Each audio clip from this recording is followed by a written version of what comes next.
James informs believers that only through the discipline required in taming the tongue can the fruits of godly wisdom be made visible in the lives of others. During this time, many philosophers believed and taught the importance of knowledge for the sake of knowledge. Very little importance was placed on putting knowledge into practice. They mistakenly taught that the way to spiritual enlightenment was through knowledge. James wrote to combat this mindset. And that brings us to our key verse for today, which reads, "In the same way, the tongue is a small thing that makes grand speeches, but a tiny spark can set a great forest on fire." James chapter 3, verse 5. James acknowledged that as human beings, we too often get tripped up and do or say things unintentionally. But the person who has the ability to guard his speech achieves perfection in disciplining his entire body. The Greek word for perfect, teleos, when referring to human beings, does not mean without sin. Rather, it symbolizes completion, the attainment of virtue in a moral sense. Figuratively, to bridle one's speech means to show restraint. The horse responds to tugging on the bit in its mouth by turning its whole body in the direction its rider wants it to go. Likewise, when we demonstrate the ability to control our speech, we display the discipline to govern other parts of our body and guide them in the direction they should go.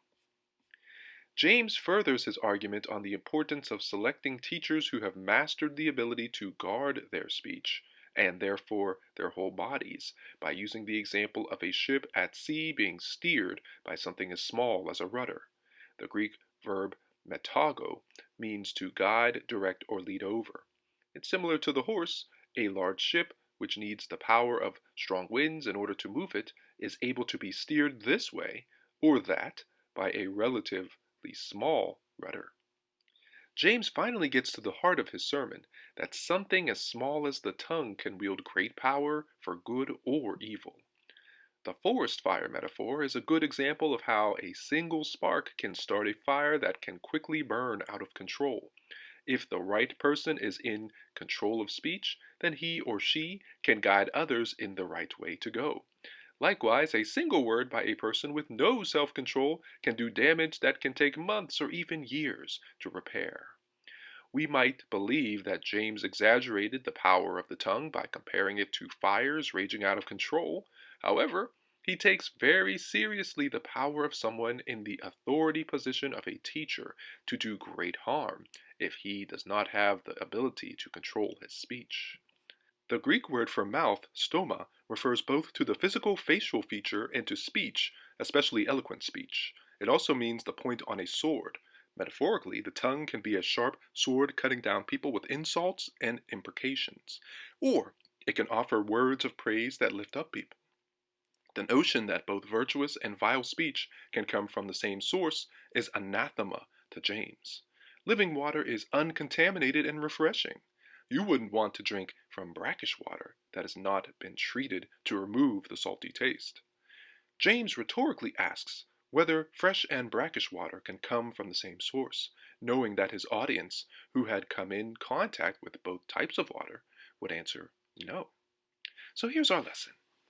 What a wonderful gift speech is.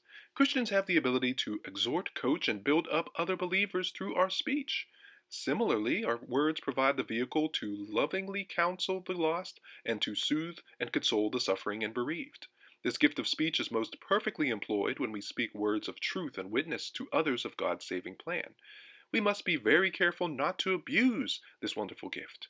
Many Christians would never imagine causing someone physical harm, yet this is exactly what we do when we say thoughtless, careless, and unkind things to or about others, especially if the person or people group we are talking about has historically not been allowed space and attention to speak for themselves. So we must be careful that our words about them are loving and truthful. Each day offers us a challenge to not only walk in the will and the way of the Lord, but also to speak in ways that glorify Him. Heavenly Father, fill our hearts with what we truly desire, for who we truly seek is you.